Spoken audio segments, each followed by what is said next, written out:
Hi, everyone, and welcome to Flume Stream Entertainment Network. This is Sports Talk with Brent and Matt, and this is our third season. Today we have a special guest, Brent Coble, who's joining us for our third season. Brent, welcome to the team. Thanks, Matt. Glad to be here. Now, we've had a couple games so far that we've covered. We were over in Groveton, we were also in Gorham, but soccer season's here. It's in the air. Players are ready. We're ready to go. I'm excited. Absolutely. As am I, Matt. Looking forward to all these games we're covering here this season. And it's going to be one of those seasons, Brent, where there's no limitations, probably some problems with busing, but teams are full, players are ready.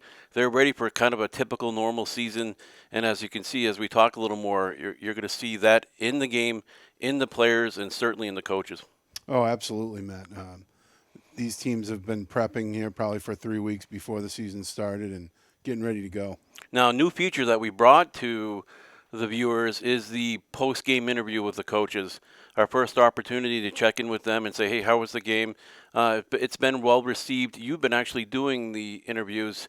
What are your thoughts and feelings? What's the feeling that we're getting from the coaches and participating in these additional features? Well, so far so good, Matt. The coaches really enjoy it. I think it's a good segment that we've added to the Flume Entertainment stream there. And looking forward to interviewing many more coaches and talking with them here on Sports Talk. And we appreciate your flexibility. You kind of showed up and we said, hey, grab this microphone, even the little small one that you used. Yeah. Grab this microphone and go talk to coaches, which we appreciate. And, we had Matt Taylor, we had Dave Backler, a few different coaches who love to talk soccer. They did remind us that if we're, if it's a 7 or 8 goal loss, we'll give you a little hand wave and tell you not to come over. But it's all been well received, especially with people who just love talking about soccer. Oh, absolutely. And some of those soccer coaches can talk for hours about soccer, so it's good to get them on and get them a little publicity as well. Sure. Now, this past Saturday, we had the opportunity to go over to Groveton for the Groveton homecoming game, or games, I should say, boys and girls. Colebrook's in town. It doesn't matter where you're at. It doesn't matter where you're at in the standings. It doesn't matter what your record is. They're going to play each other hard, and they did. Oh, absolutely. That's a great old time rivalry, and as we said on Saturday when we were up there, I was looking forward to that. That's always a big day. There was a lot of people there. Two teams come out. They're separated by 15 miles or so, and big rivals. It was a fun day of soccer. And we were looking for an exciting game to cover, and really going up to Groveton or Colebrook for that matter, or really any of these North Country teams. There's that rivalry, and you could certainly. We were looking. You could see people in the stands. The place was packed. People were ready to play, and the first game that we covered was the girls' game. Yeah. And it's a homecoming game. Both teams are playing to win.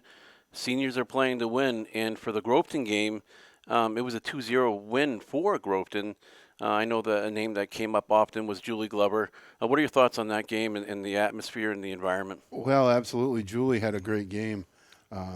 She's definitely their best finisher on the Groveton team. As we said during the game, if we were coaching, we would have wanted to know where Glover was at all points of that game. But she was able to finish twice, and Colebrook really never rang the bell, so to speak, on very, very many good chances. Now, a game like that, it's still kind of early in the season. It's a rivalry. It's a 2-0 win. If you're Groveton, what do you take from that game? And if you're Colebrook, who unfortunately was on the losing end, you still learn from those games too. So if you could walk us through, what the Groveton team takes from that and what the Colebrook team will take from that. Well, definitely Groveton takes some momentum into their next matchup. I believe that was their second win. They came out of the day 2-2. So that's definitely great to have momentum going into your next game. And Coach LeClaire was looking forward to going to that next game. And as she said, she's got a few injuries on that team, but they're looking to move forward and progress from where they've been the last few years. On the Colebrook side of things, Colebrook's very young, as you know. They rostered a couple 7th graders and a couple 8th graders. And both the 7th graders and the 8th graders got significant minutes in that game. So for their future, obviously, that's a great thing to get those kids time now. but there's certainly a numbers problem up there, and hopefully they get that figured out. And I think we have some coverage of that game that we're going to show for you guys as we're talking.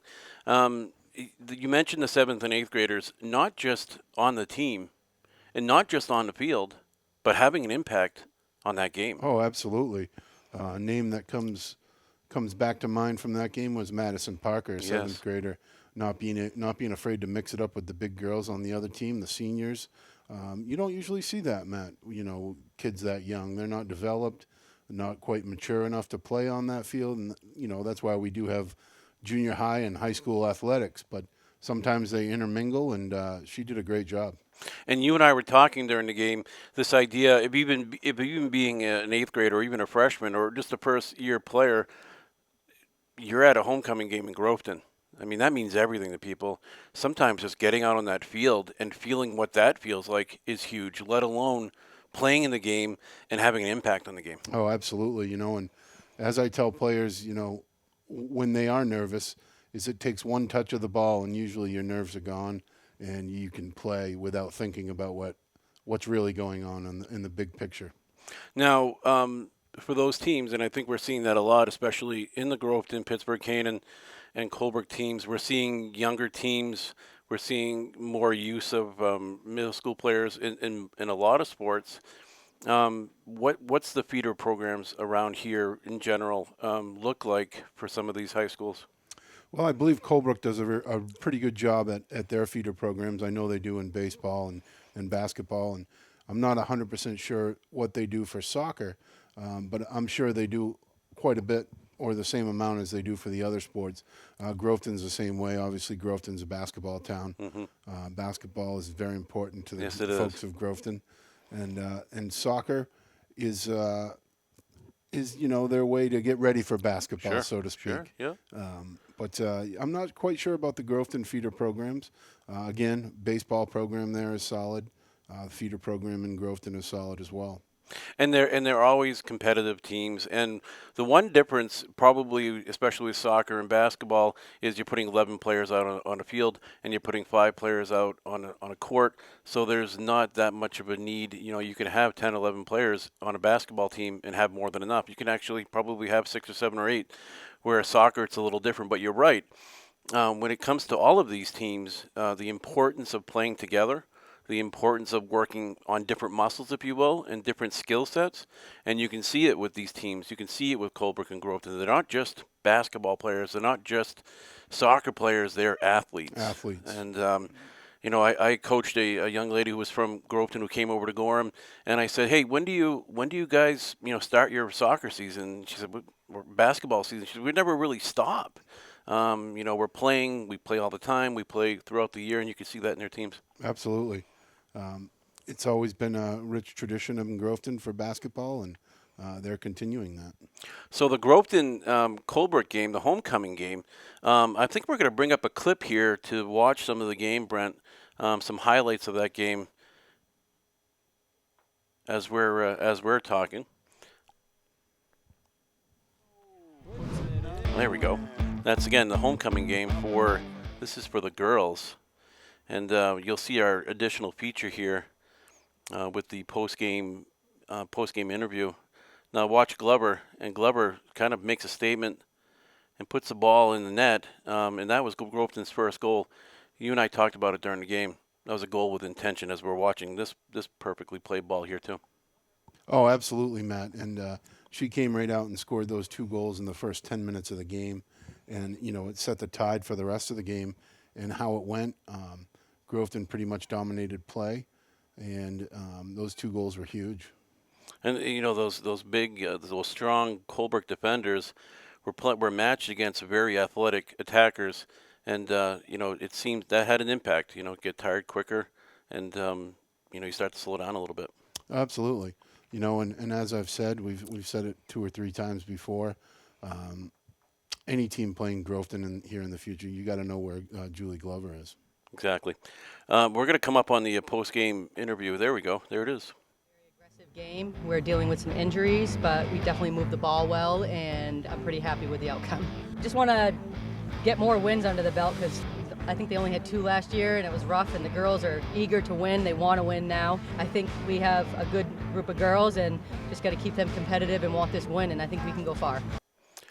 So, thoughts on that interview? I know that it's a good coach, a passionate coach. What do you see in the future for them? I see their program moving forward with Coach LeClaire there. She is soccer-minded. She was a soccer player herself, I believe at Linwood back in her day. Oh, no kidding.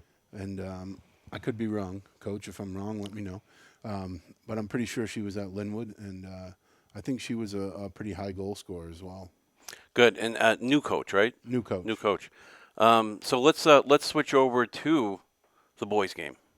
Again, the boys' homecoming game. That was a 4-3 win with Groveton. Both teams came into the game 0-3, looking for their first win, and not just looking for their first win, but looking for their first win against their rival. Oh, absolutely. Again, we're talking rivalries. These two separated by only a few miles, and they play hard. Both teams played hard. Lots of goals. Yeah, and for a game that as we're watching it here on the screen, a game with momentum, it seemed to shift often, probably leaning more toward Colbrook as we listen into the coach's interview here. Our season has been 0-3. It looks bad, but it was very important. Like I said, one of us needed that first win. Very important win. Shane he may not be the biggest keeper. We don't have that 6'2", 6'3" big monster that we used to have, but he just straight out dives that most of us would not do. But I'll touch, Caden, Colton, and the Hobart boy, 150%, whatever they do. So even if you down on numbers, those boys are going to give you everything they got. And sometimes it can get a little rough, but they're passionate, and I appreciate them being out there. I really do. This was our 4th game, so it's our 4th loss, so we're 0-4. But the potential is there. It's just a matter of time to make sure that the ingredients are there. We just got to make sure, hopefully next game, we can get that momentum going, finally have that win, and go up from there.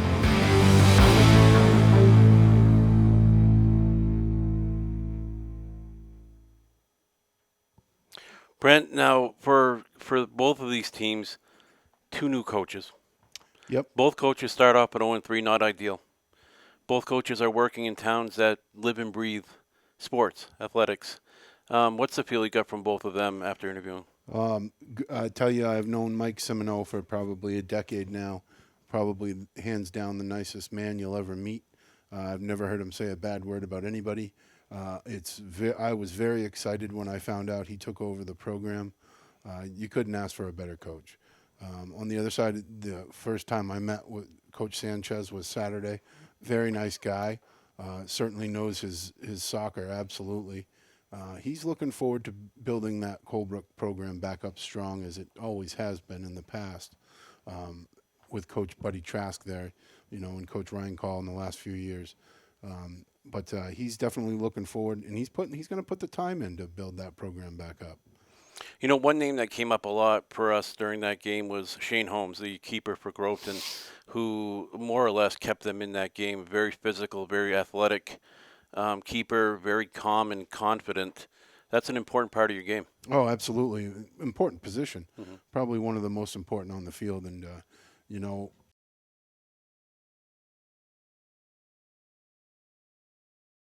and to stop the ball from going in the net, he's certainly laying his body on the line each and every time. And on the other end, it looked like Caden Dowse, that may have been his first game as goalie. Yes. I thought he did a good job. What does he take from that game? It's a loss, 4 goals, but it's a learning experience. Oh, absolutely. He made a couple mistakes, and as Coach Sanchez said in the post game, you expect to learn from those mistakes. And obviously, high school sports is a lot of mistakes, and that's how you get better. Is you learn each and every time. You learn something new about yourself. And I thought Caden had a pretty good game as well. Corbin Fournette was tough to stop there with 3 goals, and the Cloutier kid with that direct set, beautiful, with that kick on off the direct piece there. I mean, that was a beautiful goal. Really, the goalkeeper has no opportunity to catch that. He probably didn't even see it. He, that was delivered right over the wall into the upper corner of the goal. It was beautiful, a beautiful goal. Beautiful. And you're right, Corbin Fournette, 3 goals, really set the standard of the game. And it was more or less, the 3 goals. How important is that? You got to score goals. And we said this a couple times even today, but even during the game, if there were 10 goals scored in a day for both teams, 9 of those goals were within 10. Oh, absolutely, absolutely. When you look at the other side, Cole Dowse had the 3 goals for Colebrook until he got yellow carded and didn't come back into the game. And he was huge. He was able to, obviously one of the most skilled players in Division 4. He was able to walk up and down the field pretty much with ease and deposit the ball in the back of the net. He's a vital piece to have on the field. And towards the end of that game, he wasn't on the field, and Grofton did get that fourth and final goal. Yeah, good point. Cole Dowse, I mean, he was everywhere. Yep. Everywhere, and he was tough to defend. But I got to tell you, when we saw that yellow card and we didn't see Dowse come back out, that impacted the team. But it's also an opportunity for Coach Sanchez to say, this is how we're going to operate, and this is how we need to be on the field. And a learning experience for both of them, I'm sure. Oh, absolutely. And you hit the nail on the head. That's, you learn from your mistakes, and as a coach, you don't want to have any of that stuff happen. And if you can control it, that's what you kind of do. Yeah. Well, we had the luxury of being in Groveton for their homecoming games. Groveton victorious in both games. Excellent soccer. Soccer was in the air. And, we've covered a couple other games that we're going to. When we come back, we're going to be talking about Molten Borough Academy and Pittsburgh Canaan Yellow Jackets. And we're also going to be talking about the Woodsville Engineers and the Gorham High School boys game when we come back. So stay tuned.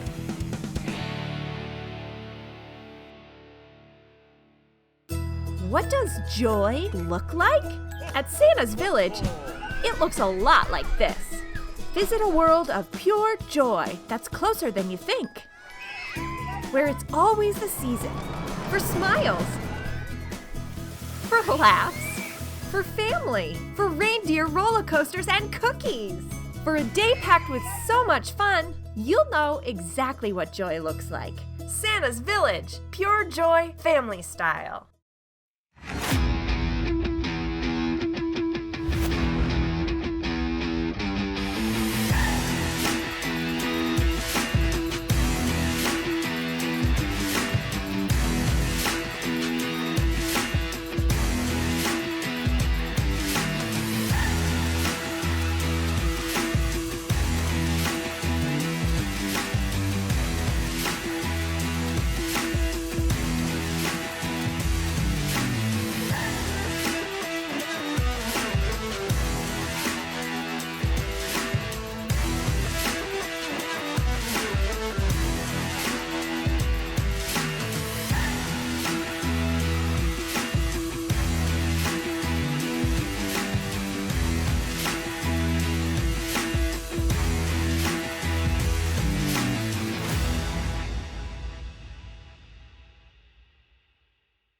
Covering you at home, at work, and at play, George M. Stevens Insurance is the only local agency to offer personal and commercial insurance, as well as health, life, and financial services. With offices throughout the North Country, we service your complete insurance needs. As a trusted choice insurance agency, we research coverage options from the nation's top companies to ensure that your policy works for you. George M. Stevens Insurance, protecting New Hampshire and Vermont since 1882. Hi, everyone, and welcome back to Flume Stream Entertainment Network. Welcome to our sports show with Matt and Brent. Brent Coble, new to the team this year. Welcome, Brent. Nice to have you. Again, thank you. You and I had the opportunity to work the Gorham-Woodsville game, the boys' game, an anticipated game. Hopefully, the match that we wanted to see, that both coaches were kind of using to measure where they're at in the season. What are your thoughts on that game? Yeah, absolutely. That's a great point. Both coaches were using that. Unfortunately, Woodsville had a couple games canceled early, so they'd only had one played before they got to Gorham. I believe was that a rematch of last year's semifinal? I believe so. And obviously, Gorham's made some heavy strides since then. and Woodsville lost a couple kids, but Gorham looked really good, really, really good. Now, we have our post-game interviews with Coach Dave Backler and Coach Matt Taylor.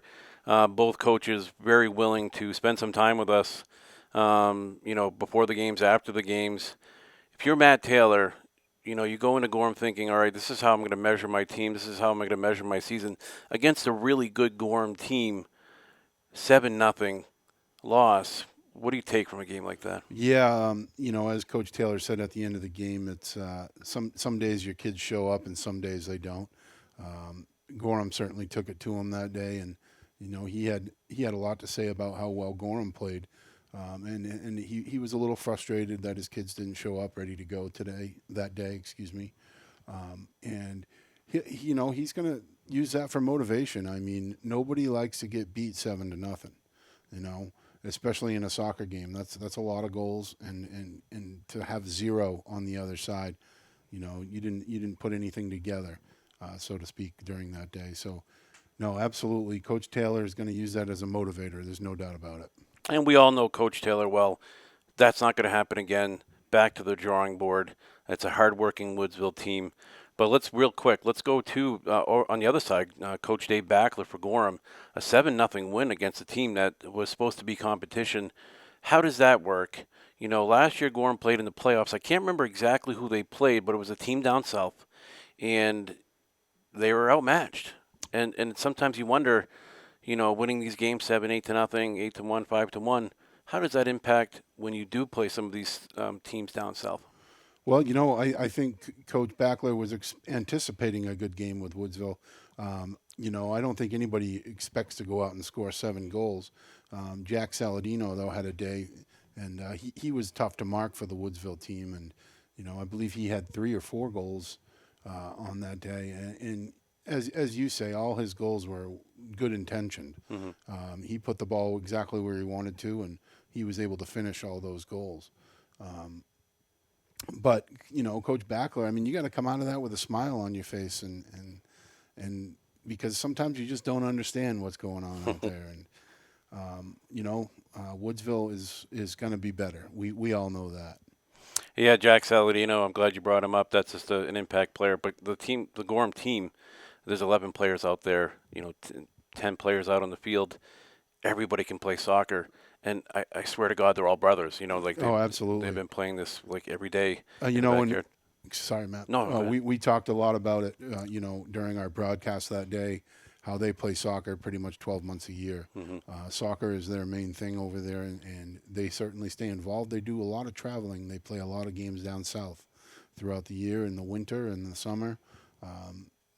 Soccer is Gorham's thing as basketball is Groveton's thing. Yeah, you're right. We actually have highlights of the game that we're going to switch over and watch here for a few seconds. This is the Woodsville and Gorham game that you and I were able to jump in on. Pake with a good move. Another good move. Pake is still moving. He's looking. Saladino brings it down the left side. He's going to battle with Boudreau. Saladino takes a shot. There's a save by Cam Davidson. Lost it. Hustling back. Oh, yeah, he is. Looking to get it across with the left foot. He does. It goes through and score! What a play. That's number 27, Jack Saladino. Ball. Nice ball. Lemoyne takes the shot. Like you said, Brent, beautiful ball by Isaac Langlois. Nice step by number 8, Bryce Williams. Well, it's game 2 for us. We're still trying to find our feet in game situations, and we got it handed to us today. Played a great team in Woodsville. They were really tough. They were very competitive. They played hard. They played tough. We just played a little tougher and a little harder. I expect a lot more. They'll give us a run for our money the next time we play them. Special thanks to Coach Dave Backler and Coach Matt Taylor. There it is, 7-0. That's what those games look like. Yeah, absolutely. And definitely a thanks to the coaches. Really like that new segment we've added to the Flume Stream Media. Sure. Well, let's switch over to a game that Chris Partnope and I covered down in Moultonborough Academy. The Moultonborough Academy Panthers took on the Pittsburgh Canaan Yellow Jackets. Another great game. You weren't there, unfortunately. I think you watched a little bit of it. The Panthers came up 4-2. fast attacking offense. Pittsburgh Canaan had a good defense, but they got tired quick. Thoughts on how that works for those teams where, a coach like the Molten Borough coach takes advantage of that, sees perhaps the defense getting tired and really maximizes on that speed and puts a couple goals in. Oh, absolutely. As you said, I was able to catch some highlights of the game. But you're right, Molten Borough is very fast, and they exploited the Pittsburgh defense later in that game. I believe the first half it was 1-1. Is it? I believe so. So they certainly ran down the Canaan defense, Pittsburgh Canaan defense, and eventually were able to break through. Now, I love the way both of those teams played. Even the Yellow Jackets down a couple goals. Again, another younger team. Just really good soccer. And at the end of the day, one team wins and one team loses. Of course, there's a potential tie. And I think there's a lot to learn from a game like that. Traveling all the way down to Molten Borough, Pittsburgh Canaan played well. Mm-hmm. Pittsburgh Canaan has had a group of young ladies up there the last 4 or 5 years, and I believe they're continuing to still come, which is great to see. Obviously throughout the last couple of years, they've lost some numbers, but they're gaining it right back. And we have highlights of that game too, Brent, that we're going to switch over and watch a little bit of the action down in Molten Borough Academy.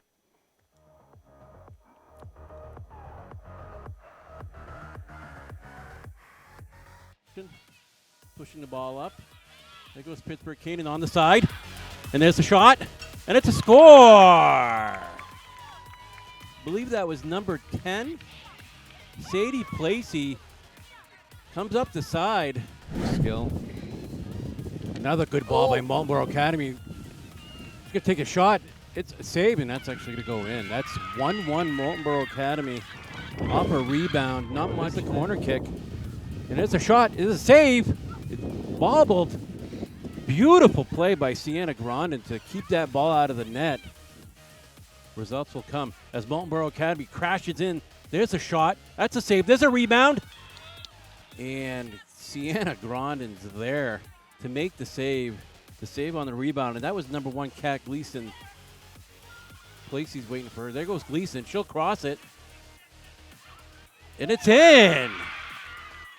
That was all started by I think as the second half went on, space opened up, people got tired, and I think the space became available, and that's when the goals started to come. We went 1-0 down, but we was quick to get it back. As you know, the first couple of minutes after a goal scored is the most, either side, it's the most important. And it was important we got back onto level terms as quickly as possible to advance further. So, yeah. Katie and Kat, and there's one other, Maddie C, she's got a tumble over there as well, the three of them and that. And yes, they was with me last year. And they're fantastic on and off the field. They really lead by example. They're friends to everybody. They're seniors this year, and they're going to be big shoes to fill. They really are.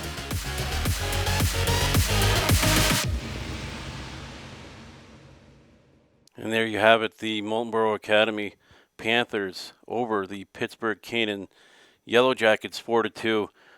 Quick shout out for Chris Partnow for joining us. Longtime coach of the Gorham Huskies, and another shout out for Coach Robert Kelly. I'm not sure if you ever talked to him, but the guy loves to talk about soccer. He's got an old school soccer I believe he's from England, and just enjoys talking about it. And so when I found out we were covering that game, I was looking forward to spending some time with him and getting his thoughts. Yeah, great. And as we were just watching that replay there, Matt, the greatest thing I saw in that game is you got 2 minutes left in the game. Pittsburgh Canaan's down 4-1, and they're still trying to score. Yeah, and they did. And that's just that never give up attitude. Well, you make a good point. That game, if you don't know the score, you think it's 0-0 the whole game. So, yeah, we were down in Molten Borough Academy covering that game. Big win for them, 4-2. Let's take a quick look at the standings before we go, Brent. I know it's early in the season, but they can be telling. So we're going to bring those up, and I'd like to get some of your thoughts on these teams, especially the North Country teams. We'll start with the Division 4 girls.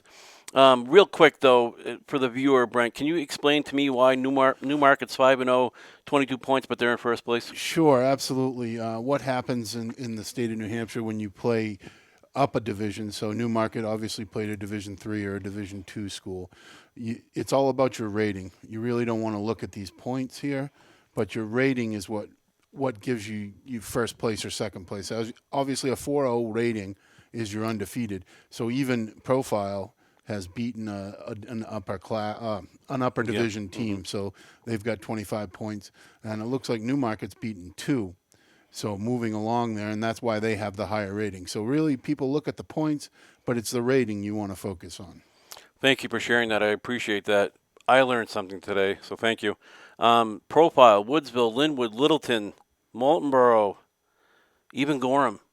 You know, Newmarket's on top, Profile's on top, but all of that's within reach, and the North Country's well represented. Sure, absolutely, Matt. You know, when you can look at the standings and say, hey, 2 is our lowest number, you know, it's a very competitive fight, and I'm sure it's going to be that way throughout the rest of the season. And plenty of soccer left to play. Oh, absolutely. So we'll switch over to the boys' standings. Oh, here's the rest. Oh, yeah, it reminds me. Hinsdale and Epping. Are we doing the girls' game or the boys' game? So we're actually going down to Epping tomorrow to cover a game. I believe it's going to be the boys' game, but we'll talk about that after. Here's the rest of the division standings. Again, Hinsdale, Concord Christian, Groveton even, not that far out. And it all depends on how these last 5 or 6 teams finish. You can still get in the playoffs. That's a whole new season. Absolutely.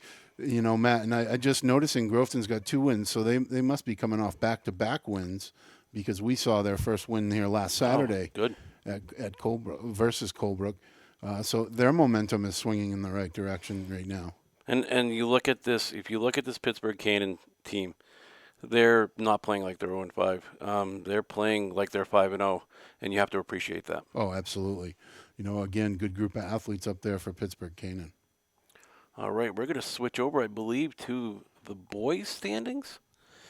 And the boys looks awfully similar as far as the North Country representation. We have Gorham on top, and again, the point rating that you explained to us.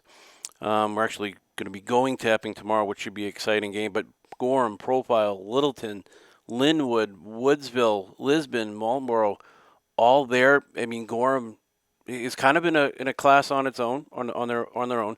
But anybody could be leading these standings. Woodsville's a strong team. Some games, I think Woodsville had one that was postponed because of a bus issue. Plenty of soccer left, and again, we're well represented. Oh, absolutely. You know, and I want to see that Gorham Profile matchup. Yeah. My former coach just took over the reins at Profile, Doug Kilby, and you know he's a soccer guy, and he'll talk soccer for days. So definitely looking forward to that matchup, and really to see anyone challenge Gorham right now for the North Country throne, so to speak. And I'm sure a guy like Dave Backler is watching the Sunapee, the Sunapee teams, the Epping teams, some of those teams that are down south that can be a challenge that you may not play at all. No, absolutely. You know, and one of the great things about the Flume Stream Network here is we are going down to cover some of those teams. And that's a huge tool for some of these North Country coaches to have some game film on them. You know, they're not going in blind, so to speak, when they do face them in the playoffs. Excellent. And if I know Backler and I know Taylor, they're watching that game. Probably watching it once or twice to finish out the standings. We see Groveton, we see Colebrook and Pittsburgh Cannon. Again, that Groveton team didn't play like they were 1-4, and the same thing for the other 2 teams at 0-5. So the standings are well represented. North Country is all over that. A couple of teams toward the top. And with that being said, we're going to take a quick break, and when we come back, we're going to talk about what's coming up for us and you and joining us, and Chris Partnope and covering high school soccer. We'll be right back. I used to think college was for other people, but after a lot of hard work, And thanks to an incredible support system, now I know I'm exactly where I need to be.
Hi there, I'm Chuck Lloyd, president at White Mountains Community College, just talking to you a little bit about our college. We've been here since 1965. We've got 3 locations in Berlin, Littleton, and North Conway, and we're also online.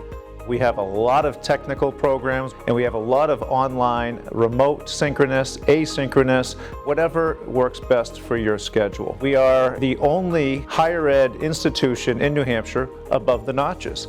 And what that means for us is we've got to be all things to all people. And we aim to try to do that by responding to workforce needs, industry and business, and partner locally with the needs of our communities. We could not be more excited to host new students coming in January. Hi everyone, and welcome back to Flume Stream Entertainment Network Sports Show with Matt and Brent. Brent, again, welcome. Thank you for your input today. Happy to have you on the team. We have a couple of games coming up here that we're going down to Epping, which is huge. And there's a profile Linwood game. Tell us what's coming up. Yeah, tomorrow you guys are headed down to Epping. The Blue Devils are 1-4, hosting the Hinsdale Pacers, who are 2-2. That'll be a girls' game tomorrow. Definitely, Flume is looking forward to going down there, getting some Southern teams covered, so we can cover pretty much all of the state now. And then on Tuesday, Matt, the 20th of September, the Profile Boys host Linwood. Now, Profile Boys, we just learned, suffered their first loss of the season to Gorham this week in a 1-0 affair. Probably a great game that we should have been covering. But, unfortunately, we can't cover every game. We'd like to, but so definitely looking forward to that matchup on Tuesday and talking with both of those coaches after that game. Excellent. So soccer's in the air. High school soccer's in the air. We're about a quarter of the way through the season. We're here talking about it on the sports show. Brent, thank you for joining us. Oh, I'm going to thanks give for a having me. quick shout out to the team here, Chad Fillion and Adam Noyes. We're going to come back. We're actually going to be back next week to talk more soccer, hopefully have a couple of different interviews, get some coaches on here, and talk about our upcoming schedule over in White Mountains Regional for their homecoming games against Berlin. Soccer, girls soccer, boys soccer, and for the first time on Flume Media, field hockey. So make sure you study up on your field hockey rules, and we're going to have some fun. So with that being said, my name is Matt Butow. This is Brent Coble. Thanks for joining us. We'll see you soon. This has been Sports Talk with Matt and Brent.